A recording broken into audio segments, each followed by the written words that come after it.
que nós vamos hoje trazer a mensagem da parte do Senhor. Nós vamos meditar num texto da carta de Paulo, no livro dos Hebreus, Hebreus capítulo 1. Nós vamos ler somente os versículos 1 e o versículo 2. Peço que os irmãos, depois de lerem, deixem o texto aberto, que nós vamos então explicar esse texto.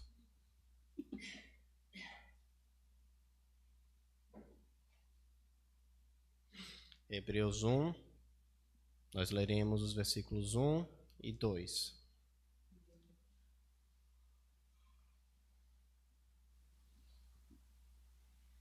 Amém?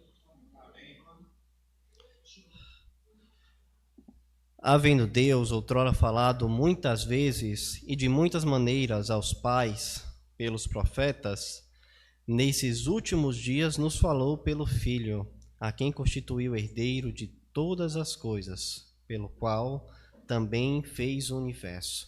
Vamos orar mais uma vez? Bondoso Senhor, eu te agradeço, Pai, pela tua misericórdia e graça que concede que nós possamos estar juntos como o povo de Deus, Pai, no dia que a ti é destinado, meu Deus, para louvar o teu nome, Pai, bendizer-te e meditar sobre a tua palavra, Deus. Eu te agradeço, Pai, em tua bondade e graça, pela revelação do teu Filho, Senhor, e te peço, Deus, que nesse momento o Senhor use de graça para todos nós, meu Deus, e tenha misericórdia de mim, Pai, que falo do Senhor em tua presença, Deus. Nos concede a graça de sempre, Pai, temer ao Senhor e buscar viver aquilo que o Senhor nos tem ensinado. Abre nosso coração, Pai. Em nome do teu Filho, nosso Senhor, eu oro. Amém. Amados irmãos, a carta de Paulo aos Hebreus, ou para melhor entendimento aqui, aos judeus, falei Paulo de novo. A carta aos Hebreus, Paulo não é autor não, viu gente? Isso é disputado. Aos judeus foi escrita dentro do seguinte contexto histórico. Cristo havia morrido e ressuscitado. Os seus apóstolos e discípulos pregavam que Cristo era o Messias, o descendente de Abraão, aquele que trouxe a salvação. Contudo, o contexto histórico era um pouco complicado para quem era judeu. As pessoas poderiam passar por espólio dos seus bens, ou seja, tudo que eles tinham poderia lhes ser tirado por causa da fé em Cristo Jesus. Poderiam passar por perseguição. E haviam aqueles que naturalmente deixavam a fé. E para deixar claro, abandonar aqui não é se tornar um pagão simplesmente, crer nas deidades da época, nos outros deuses.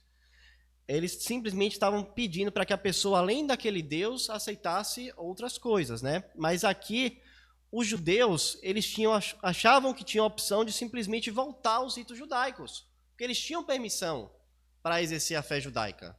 Então, a tentação que o autor da carta aos Hebreus visa combater é justamente essa tentação de deixar as práticas cristãs e voltar ao que os judeus faziam, porque o judaísmo era permitido. Eles não sofreriam essa perseguição.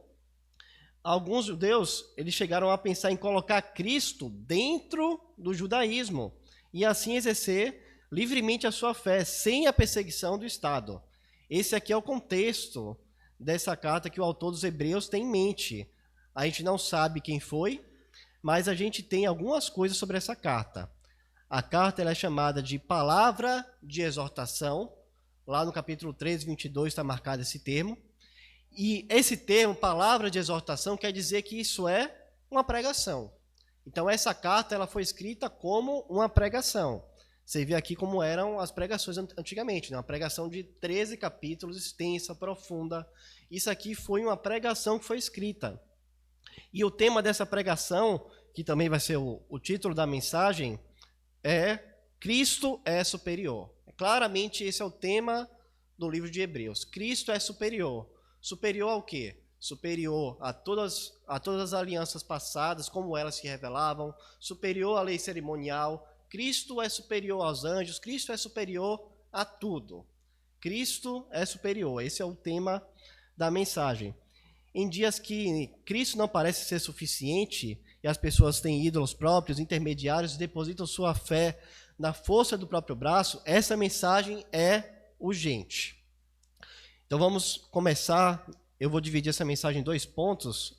Primeiro a gente vai falar sobre o versículo 1, essencialmente, onde diz, Cristo é a revelação última. E aí vamos ler o comecinho aí, vamos ler o versículo 1 todo. Havendo Deus...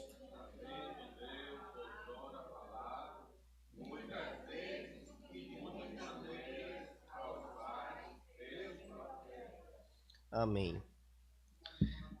Bem, meus irmãos, primeiro ponto aqui, havendo Deus outrora falado, a menos que Deus se revele, não há qualquer esperança. Louvado seja Deus, porque Ele de fato fala conosco, como o próprio livro de Jó disse sobre a incapacidade do homem. Porventura desvendarás os arcanos ou penetrarás até a perfeição do Todo-Poderoso? Aqui é importante dizer, Deus, ele faz esse movimento, ele vem e ele se revela. E nos é dito também outra coisa, que Deus falava àquele povo, ou seja, outrora falado ao povo judeu antigamente. Deus havia se revelado em todo o Antigo Testamento. E por que isso é importante no livro de Hebreus? Porque lembre que o público para quem ele escreve é judeu. Então ele vai fazer toda a argumentação dele com base no Antigo Testamento. E veja, esse livro de Hebreus, portanto, é um excelente livro para você colocar lado a lado com textos um pouco mais complicados, como, por exemplo, o livro de Levítico. Você consegue enxergar ali como o autor traz essa comunicação do Antigo com o Novo Testamento. Ele escreve para as pessoas que não entendiam como esses símbolos, como essas sombras, poderiam ser utilizadas no Novo Testamento. Então, aqui ele faz essa base porque o público do judeu não valeria de nada qualquer ensino novo desde que não estivesse presente no Antigo Testamento. Então ele fala, tá bom, vocês querem o Antigo Testamento? Então a gente argumenta a partir do Antigo Testamento. Então, outrora falado tem esse contexto. Sim, Deus falou através do Antigo Testamento. E o Antigo Testamento aponta para o Filho, e ele vai mostrar os símbolos e como isso se consuma em Cristo Jesus. Quando a gente estica mais um pouquinho o texto, a gente tem algumas características sobre como Deus falou. Havendo Deus outrora falado muitas vezes e de muitas maneiras aos pais pelos profetas. Nesses últimos dias nos falou pelo Filho. Aqui nesse pedaço que eu li, a gente vê que o autor não diz que Deus parou a sua revelação. Ele diz que Deus se revela e que ele continuou fazendo até os últimos dias. E aqui, para isso, o autor, de modo muito bonito, traça 3 paralelos. Ele diz o quando, em relação ao tempo antigo e o tempo de onde ele escreve, para quem, ou seja, aos pais, e no final dos tempos a nós, e como ele falou. Ele diz que outrora pelos profetas e no último dia pelos filhos. A gente tem esses 3 paralelos aqui. Vamos explorar cada um desses aqui. Quando ele diz, quando, justamente isso, antes de muitas vezes e de muitas maneiras, em oposição a agora, nesses últimos dias, tá? E aí quando a gente vê, ele está dizendo nesse contraste aqui, não é meramente o fato de Deus ter usado diversas formas no Antigo Testamento, né? Ele está fazendo oposição. No Antigo Testamento a gente tem revelação, sonhos, visões, coluna de fogo, a gente tem Turim e Turumim, as pedras da sorte, mas no fato que a inconstância dessas revelações toda hora mudava, isso mostra que ela ainda não era uma revelação perfeita, porque se ela fosse plena e perfeita, ela haveria de prosseguir. Calvino, comentando esse texto, diz, Deus poderia ter seguido o mesmo método perenemente, ou seja, de modo constante, se tal método fosse perfeito, em todos os sentidos. Segue-se, pois, que tal variedade indica imperfeição. Ou seja, os métodos que Deus trazia, eles não eram perfeitos, não por causa de Deus, mas por causa do meio pelo qual eram transmitidos.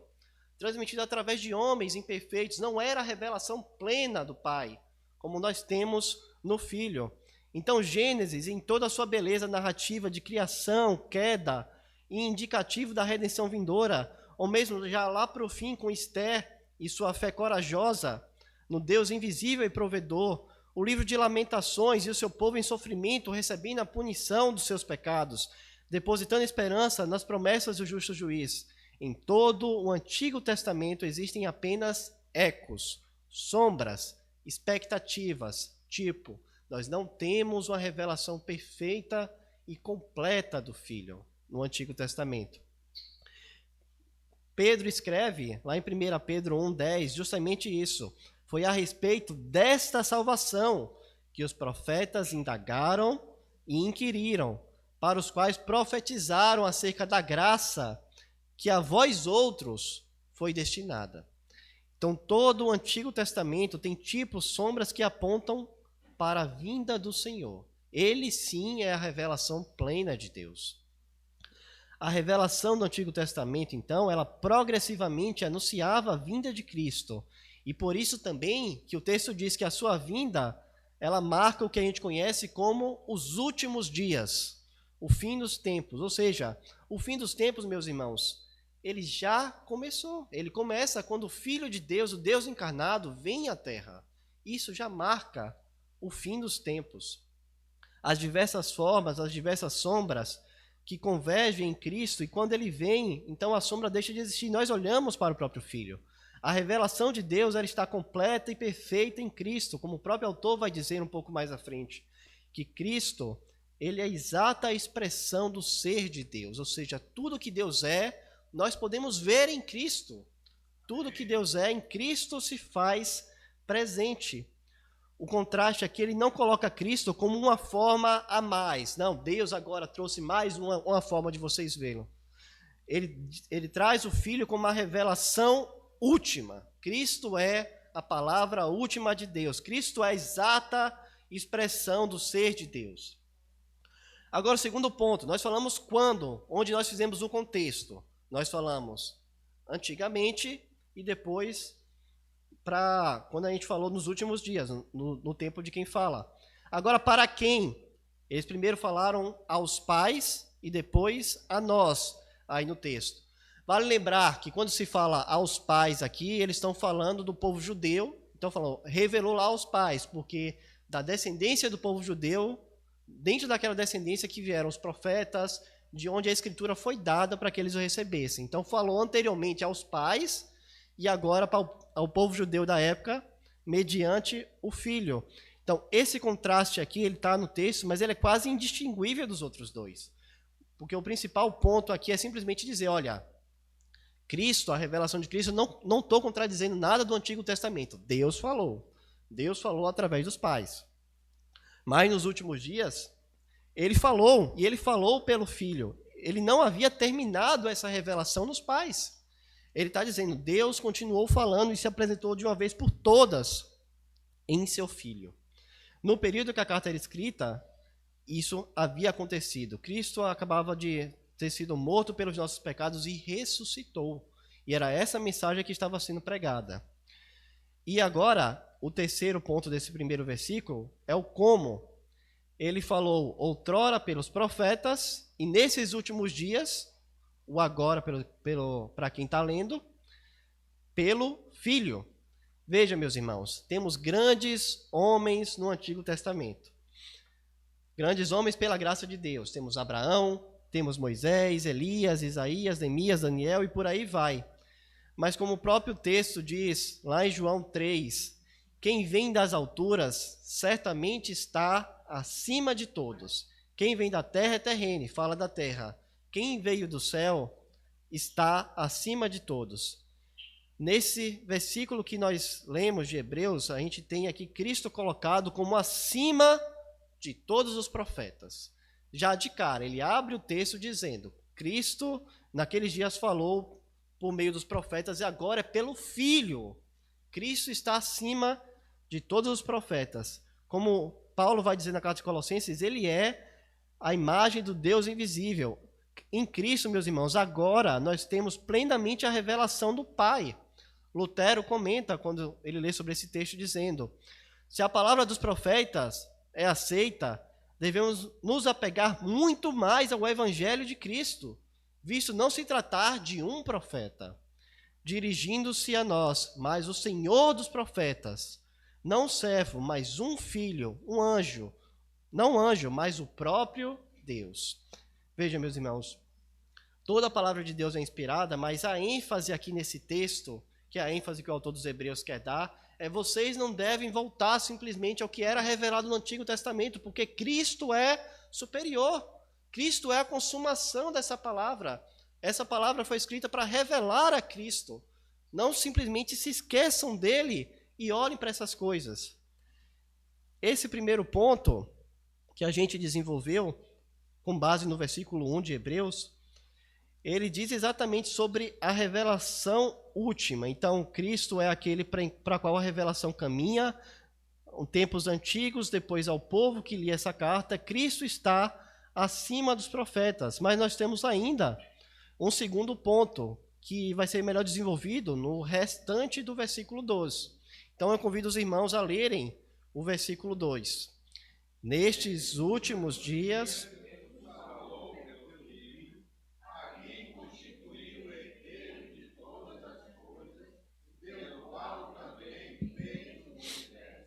Amém. Aqui nós temos duas verdades maravilhosas, meus irmãos. O universo foi feito por meio de Cristo. E também na condição de herdeiro, tudo foi feito para Cristo. Veja, nenhum de nós aqui é o centro de nada na existência. Tudo que existe foi feito para o Filho e por meio do Filho. Eu quero que você guarde essas verdades com carinho, mas espere um pouco, porque eu quero explicar algumas coisinhas aqui um pouco melhor. A carta foi escrita, como eu já falei, para judeus em perseguição. Podiam perder tudo, simplesmente por professar que Jesus Cristo era o Filho de Deus, que Jesus Cristo ressuscitou entre os mortos e que ele era o Messias. Então a pergunta para aquela época era: por que eu sofreria tudo isso para seguir a luz de um judeu que não entendia essa revelação? Um pobre, um filho de um carpinteiro, ou o termo lá é mais para pedreiro, né, que é tecton. Mas por que eu faria tudo isso para seguir esse homem? Porque ele abandonaria a fé de seus pais para se voltar para um homem que sofreu a pior pena da época, destinada para os piores criminosos. E a resposta do autor aqui já começa muito clara. Nos é revelado que o Filho não é somente um homem pobre, mas ele é verdadeiramente um Deus eterno. Ele é revelado que ele é o Deus eterno. Nos é revelada a eternidade do Filho, pois todas as coisas foram criadas por meio dele. Cristo é o Filho eterno. Ele era, sim, verdadeiro homem, mas ele é verdadeiro Deus desde a eternidade. Veja, Cristo é o Filho único também. Logo, ele é o único herdeiro. Ele que procede de Deus. Nós somos feitos filhos, mas mediante a adoção. Cristo é o eterno Filho de Deus, eternamente gerado. Pode haver uma outra dificuldade aqui no texto.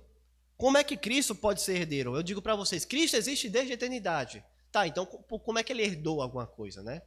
Isso aqui pode surgir uma dificuldade no texto.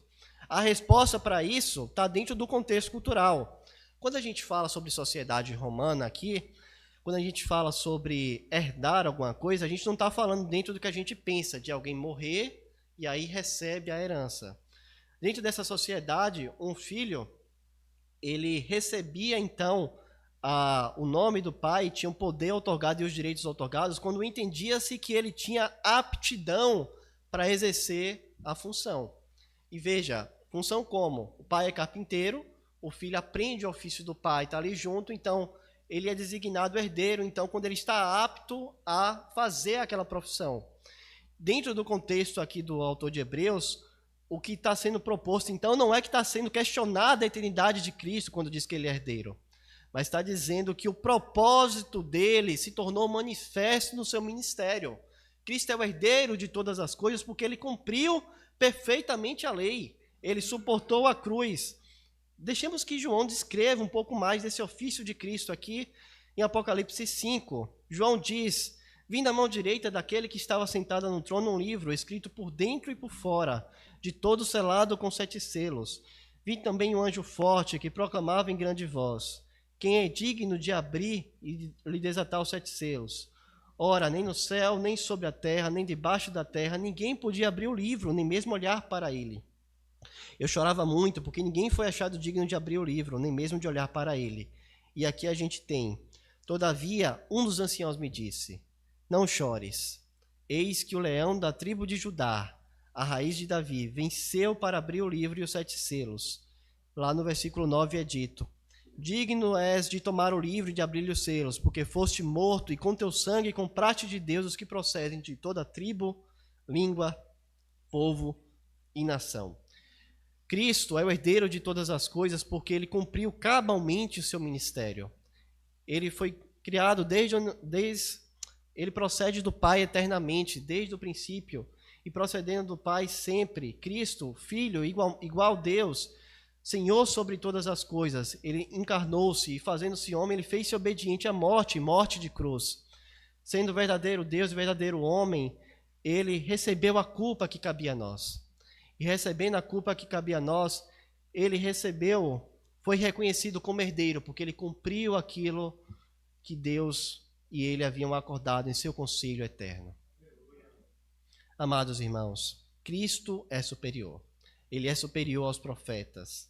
Cristo é a revelação última. Cristo é o herdeiro de todas as coisas, pois tudo foi criado por ele. Cristo cumpriu com eficiência todo o seu ministério. Meus irmãos, então, para o judeu que lê isso em perseguição, o que ele está dizendo? Vale a pena. Vale a pena porque Cristo não é simplesmente mais um profeta.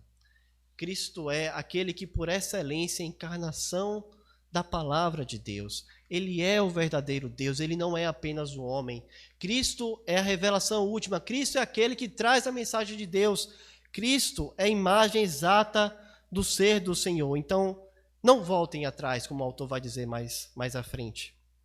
Não voltem atrás, não retrocedam, porque todos os símbolos do Antigo Testamento apontavam para Cristo. Ele é digno de ser seguido até a nossa morte, até o nosso sangue. E somente ele é digno, porque somente nele há salvação. Nenhum dos sacrifícios jamais teve o poder de aperfeiçoar aqueles, como o próprio autor de Hebreus vai dizer, aqueles que sacrificavam. Mas Cristo, de uma vez por todas, aperfeiçoa todos quantos Deus chamou. Ele é o Cordeiro verdadeiro, meus irmãos. Que possamos, então, meus irmãos, nos arrepender por tantas vezes que não consideramos Cristo como o tesouro supremo, quando nós simplesmente colocamos Cristo como um meio para alcançar outras coisas. Eu quero Cristo, mas eu quero também A, B, C ou D. Eu quero prosperidade, eu quero bonanças, eu quero mesmo bem-estar. E veja que eu não estou dizendo necessariamente coisas ruins. Você pode desejar essas coisas. Mas Cristo é superior a qualquer coisa, meus irmãos. Ainda que vocês não tenham bonança, se vocês tiverem a Cristo, vocês têm tudo. Ainda que vocês não tenham prosperidade, se vocês tiverem a Cristo, vocês terão tudo. Cristo é superior a qualquer coisa que possa dar e que nós tenhamos olhos para enxergar Cristo como esse tesouro, meus irmãos. Não façam das coisas que Deus nos dá o nosso tesouro verdadeiro. Cristo é verdadeiramente aquele que é trazido de Deus. E a promessa do Evangelho é a salvação por meio do sacrifício de Cristo em relacionamento com o nosso Senhor. Se Deus nos der mais coisas, amém. Louvado seja Deus pela sua bondade. Se Ele não nos der, Ele já nos deu o tesouro mais precioso. Que nós possamos ecoar a mensagem de Pedro, dizendo: Senhor, para quem iremos? Tu tens as palavras de vida eterna, e nós temos crido e conhecido que Tu és o Santo de Deus. Vamos orar, meus irmãos, mais uma vez.